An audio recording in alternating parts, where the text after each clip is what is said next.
Suicide Squad Kill the Justice League was completely shrouded in mystery before its release. Many people chose to doom the game before it really had a chance to show us what it even was. Myself and everyone else had a chance to finally play the game, at least those among us who chose to shell out 100 schmeckles for the privilege. Was it money well spent, or were we all just fools? This is my first impressions and thoughts of the game, so let's get right into that. Right away, I must admit I'm not the world's biggest DC fan, but I do love the James Gunn Suicide Squad that came out a few years ago. I absolutely fell in love with it. All the characters and his writing is always really sharp. The movie's just hilarious and a really good time. One of the better superhero movies, especially coming from DC. So I was hyped to play this game. Right away, in my opinion, you could tell that they captured the good writing of that movie. Maybe not as good. I mean, you can't expect movie quality writing and pacing in a video game. It's a little bit more complex there. But for a game, it is funny, and I found myself laughing throughout the entire thing. The characters, especially Harley Quinn, was making me bust a nut.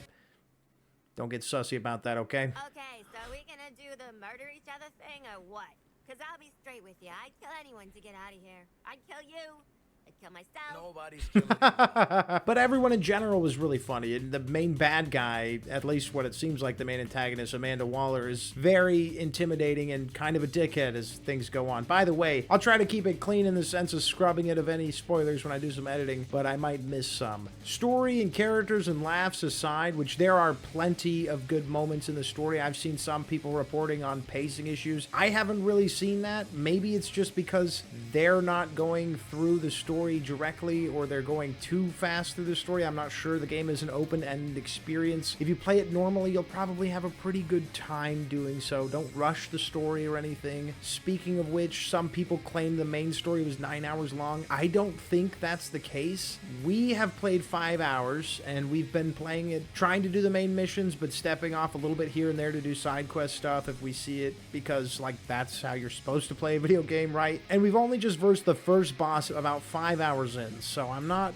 totally sure if those people claiming it's 9 hours long are just blowing smoke up people's asses. There is a large group of people that want you to hate this game for one reason or another, and I guess I kind of get it. You know, people are stubborn these days. They're willing to die on any hill that they can find, and yeah, that can make people take stances aggressively, and I don't know. I guess we should be used to it by now. Me personally, I try to give everything a chance. That's why I played this game. There was plenty of people saying, save your wallet, save your wallet. Yeah, it does have its issues, and I'll get into that, but I still want to praise it here. The story is great. I don't think anyone can argue the characters aren't written the way they should be. I don't want to get too much into that, but I will say 9-hour story thing seems like bullshit, at least so far. And even if it is, I mean, a contender for Game of the Year last year was about a 9-hour story. I beat Resident Evil 4 Remake, taking my sweet time and enjoying every moment of it, which I love that game, and it took me under 8 hours, maybe like 6.5 hours for my first run without trying to rush through anything and just enjoy the experience. So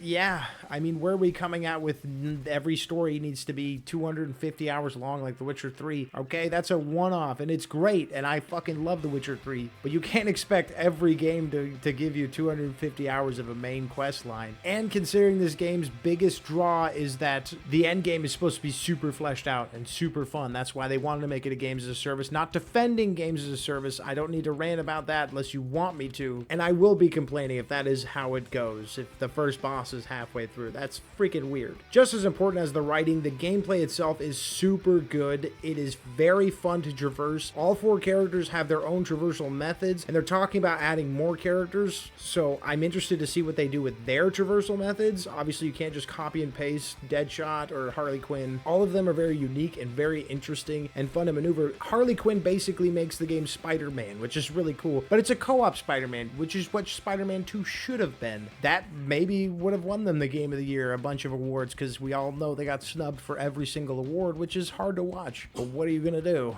The guns and stuff are pretty standard. I mean, it's a fun shooter. There's lots of enemies on screen. That can cause some performance issues, which unfortunately did happen for me. If you do watch the VOD, you will see a lot of frame skips and everything. I'm gonna try to jump through some hoops to get that going. I don't have the gnarliest beast rig that some other streamers and content creators have, so I work with what I've got, and unfortunately that did result in me losing some frames and having some choppy moments. Nothing in the cutscenes or anything, so I can't necessarily blame the game. I do wish there was some better optimization there, so yeah, I guess I am blaming the game. It's not a perfect game by any means. Some optimization would be nice. That's just something that comes with every game nowadays. I can't remember the last time, maybe Alan Wake 2 or Resident Evil 4 Remake, so there are some that come out that are perfectly optimized with zero issues, but it does seem kind of rare. So let's just hope we hear from Nvidia or maybe a day one patch when this is fully released. But the gameplay feels a lot like Sunset Overdrive if you played that, or maybe even Crackdown if you played that, or like I said, Spider-Man. If you're a fan of dashing through cities and just killing waves and waves of enemies, you'll really like this. The story offers like some unique bosses and everything like that, so there is a little bit of variety to that. And there are things to do around the map. The music has some issues, not with the music choices itself, but the fact occasionally the audio will cut out completely. I don't know if that's another performance issue. I mean, I'm assuming it is, but it'll just stop playing sometimes for 3 to 5 seconds at a time, which is really weird. There are some goofy stuff this game is offering. Like, I know if you got the deluxe edition, you get a token for a battle pass when that comes out. I can't seem to find it in game. I did look for it because I do love making a joke out of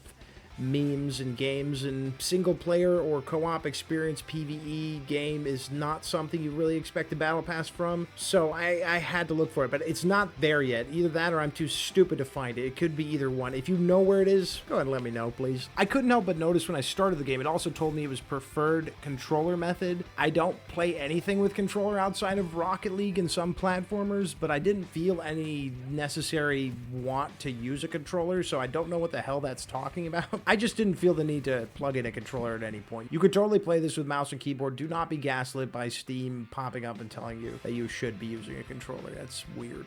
Obviously, this game will be infamous for the server shutting down before the game even started in early access. I didn't notice any multiplayer issues. It actually ran really well between Lumen and I, who played the first 5 hours together. We will play the entire game together on stream. Not once did we have any pingy issues or weird stuff happening between us. It ran really well. So maybe the servers going down was for good reason. I'd rather that happen than have like a Call of Duty World War II launch where nobody can play for 5-6 hours. Those are the things that really jump out at me when I think about my experience playing Suicide Squad Kill the Justice League. Overall, I'm having a great time, and I didn't really want to stop or put it down, but obviously shit's gotta get done, and I gotta make a video like this one right here. I'll probably end up making a satirical video on this as well if I can piece together some of those performance-ridden issues that I had through the start of this playthrough. It might be a little confusing, but it seems like my satirical content is always confusing to some people. So yeah, maybe that's on me. Maybe I'm just too good at making a joke out of things, like this game is at making most of the jokes. Like I said, it's really funny, and I'm very committed to the story, and I like the gameplay a lot.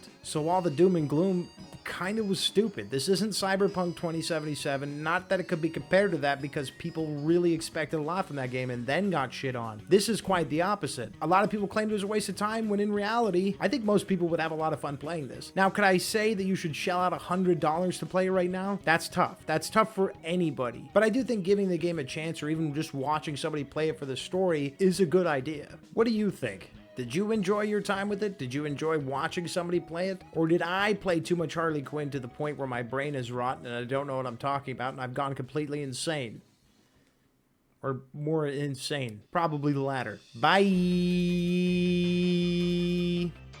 I know.